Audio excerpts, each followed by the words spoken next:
Assalamualaikum puan-puan. Hari ini kita akan memperkenalkan klinik yang sangat terkenal di kalangan ibu-ibu mengandung di sekitar Ampang, iaitu Poliklinik Azhara.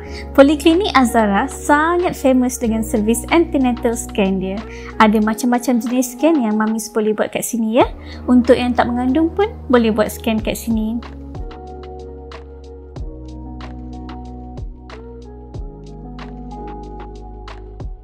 Okey, sebelum kita teruskan, macam biasa, jangan lupa like dan subscribe YouTube channel Dr. Mami and Baby dan jangan ketinggalan untuk menonton episod kami yang terkini. Jom kita masuk ke dalam.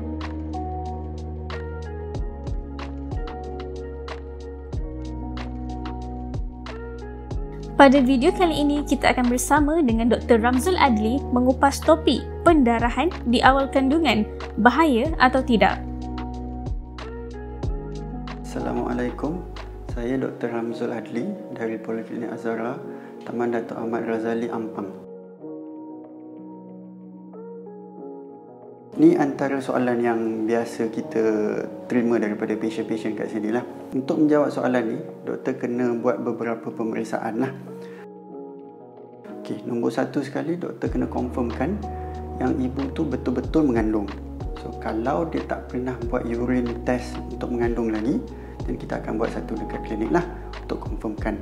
Kalau memang mengandung, then dia ada masalah turun darah yang tak sepatutnya berlaku semasa mengandung. Okey, yang kedua, kalau dah confirmkan mengandung tu, kita kena pastikan pula dah berapa minggu dah dia mengandung. Okey, ni kita kena kira daripada tarikh dia last datang period lah. Contoh kalau dia datang period dari 4 hari bulan sampai 7 hari bulan, maka kita akan ambil first day dia daripada 4 hari bulan. So kita kira berapa hari dah daripada 4 hari bulan tu sampai sekarang lah. Kalau tarikh dia tu tak regular ataupun dia tak ingat tarikh dia, dan kita kena buat beberapa scan untuk confirmkan berapa minggu dah dia mengandung. Lepas kita dah confirmkan tempoh kandungan tu, doktor akan periksa ibu secara menyeluruh lah. Doktor akan cek tekanan darah, doktor akan cek jantung, doktor akan cek suhu dan sebagainya. Lepas tu kita akan buat ujian ultrasound. Ultrasound kita boleh buat dari abdomen, dinamakan transabdominal ultrasound, ataupun melalui vagina, kita panggil transvaginal ultrasound. Dekat klinik ni kita akan buat transabdominal ultrasound sahaja. Daripada scan tu, kita boleh tengok ada kantung mengandung ke tak. Kita kena pastikan beberapa perkara. Kalau kita nampak kantung mengandung tu, kita kena make sure itu adalah betul-betul kantung mengandung, bukan pseudosac. Okay, nak pastikan kantung mengandung tu, dia mesti ada beberapa ciri dalam kantung mengandung tu. Kantung tu mesti dekat dalam rahim. Dekat dalam kantung tu dia mesti ada kantung telur atau yolk sac. Dalam kantung tu juga mesti ada janin, dan janin tu mesti ada heartbeat, dan baru kita boleh kata kandungan itu adalah normal ataupun viable pregnancy. Daripada scan tu, barulah doktor boleh decide apa sebenarnya masalah yang berlaku. Pendarahan di awal kandungan ni, kita boleh bagikan kepada dua kumpulan besar lah. Okay, kumpulan yang pertama, pendarahan yang berkaitan dengan kandungan. Seperti kandungan di luar rahim, keguguran dan juga implantation bleeding lah. Kumpulan yang kedua ialah yang tak berkaitan dengan mengandung, iaitu pendarahan yang berlaku di saluran peranakan, sama ada disebabkan oleh jangkitan kuman, luka pada saluran peranakan ataupun pada pangkal rahim, cervicitis. Yang berkaitan dengan kandungan ni kita kena cek betul-betul lah. Kalau dah confirm kandungan luar rahim, kita kena refer patient dengan segera ke hospital, sebab ini boleh membahayakan nyawa ibu.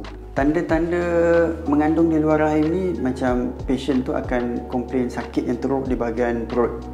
Lepas tu pula jantung dia nampak laju, mungkin dia punya tekanan darah tu dah drop. Lepas tu bila kita buat scan, kita tak nampak kantung kat dalam rahim. Lepas tu mungkin juga kita nampak ada cecair ataupun darah di lokasi yang kita panggil pouch of Douglas. Kalau keguguran pula, keguguran ni ada beberapa jenis lah. Cara simple nak faham, keguguran ni ada yang dah berlaku sedang berlaku ataupun akan berlaku. Kalau dah berlaku senang kita tengok, maknanya mungkin baby tu dah tak ada jantung ataupun separuhnya dah keluar, ada yang tertinggal, maknanya tu dah berlaku lah. Kalau sedang berlaku tu pun mungkin ada pendarahan yang masih aktif, patient sakit perut, dan bila kita scan memang janin tu dah tak ada jantung lah, degupan jantung tu. Kalau yang belum berlaku ni, yang ni scan dia nampak normal je, nampak jantung masih berdegup, baby pun masih ikut ukuran yang sepatutnya, dan kita tak boleh nak bezakan antara keguguran yang akan berlaku dengan kandungan yang normal ataupun pendarahan yang disebabkan oleh implantation bleeding. Implantation bleeding boleh menyebabkan pendarahan sewaktu awal kandungan juga, tapi dia biasanya boleh dirawat lah. Dia biasanya disebabkan oleh kekurangan hormon progesteron dalam badan. Progesteron ni fungsi dia untuk membantu melekatkan janin tu pada dinding rahim. Bila progesteron ni kurang, lekatan itu tak berapa nak kuat dan pendarahan boleh berlaku. So untuk implantation bleeding ni kita boleh bantu patient dengan bagi ubat untuk kuatkan rahim. Ubat untuk kuatkan rahim ni basically ialah artificial progesterone lah, ataupun hormon progesteron yang kita bagi untuk patient untuk menambahkan paras hormon progesteron tu supaya lekatan tu akan menjadi lebih baik.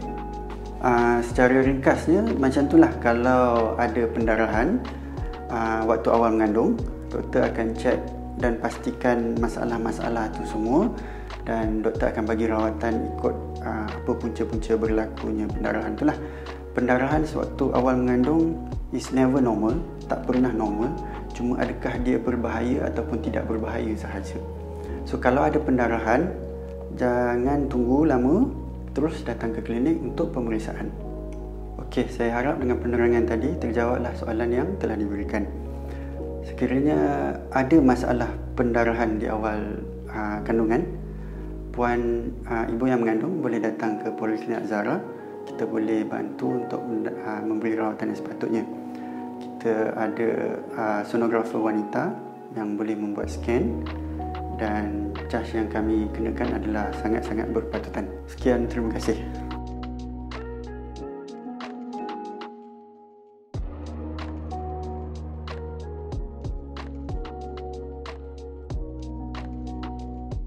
Baiklah, ini mesin untuk cek baby kuning. Jadi kita nak buat test jaundice kat sini lah.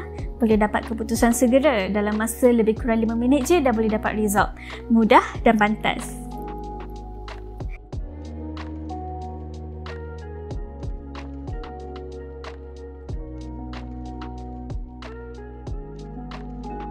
Dan ini adalah mesin untuk cek bilangan darah.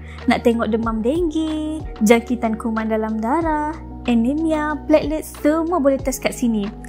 Keputusan pun boleh dapat dengan segera. Ini adalah antara bilik scan. Wah, bestnya bilik scan ni ada TV besar, sofa untuk suami dengan anak-anak tengok sekali masa kita scan. Memang puas hati kalau scan dan dapat tengok kat TV besar macam ni. Inilah mesin ultrasound terbaru di Poliklinik Azhara. Dengan teknologi terkini, insyaAllah boleh tengok muka baby dengan lebih jelas dan cantik. Maklumlah Samsung kan, HP dia pun canggih. Mesin scan dia pun mestilah canggih juga. Baru minggu lepas sampai ni kan. Untunglah Mami Sen jadi antara pengguna terawal mesin ni. Jadi mesin ni ada 3 probe. Boleh cek ibu mengandung, boleh buat 3D, 4D, 5D scan, dan boleh juga buat scan untuk breast atau thyroid dan musculoskeletal. So kalau ada masalah breast atau thyroid, boleh juga datang klinik ni untuk buat scan. Sonografer semua perempuan, jadi jangan risau.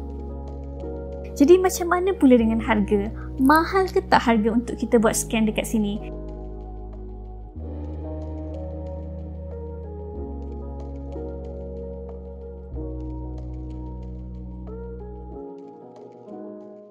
Wah, murah dan sangat-sangat berpatutan.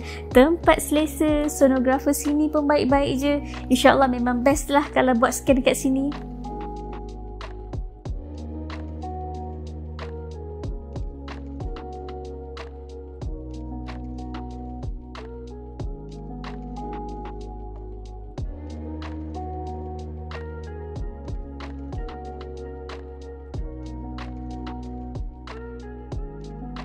banyak testimoni yang positif dekat Facebook page Poliklinik Azhara ni.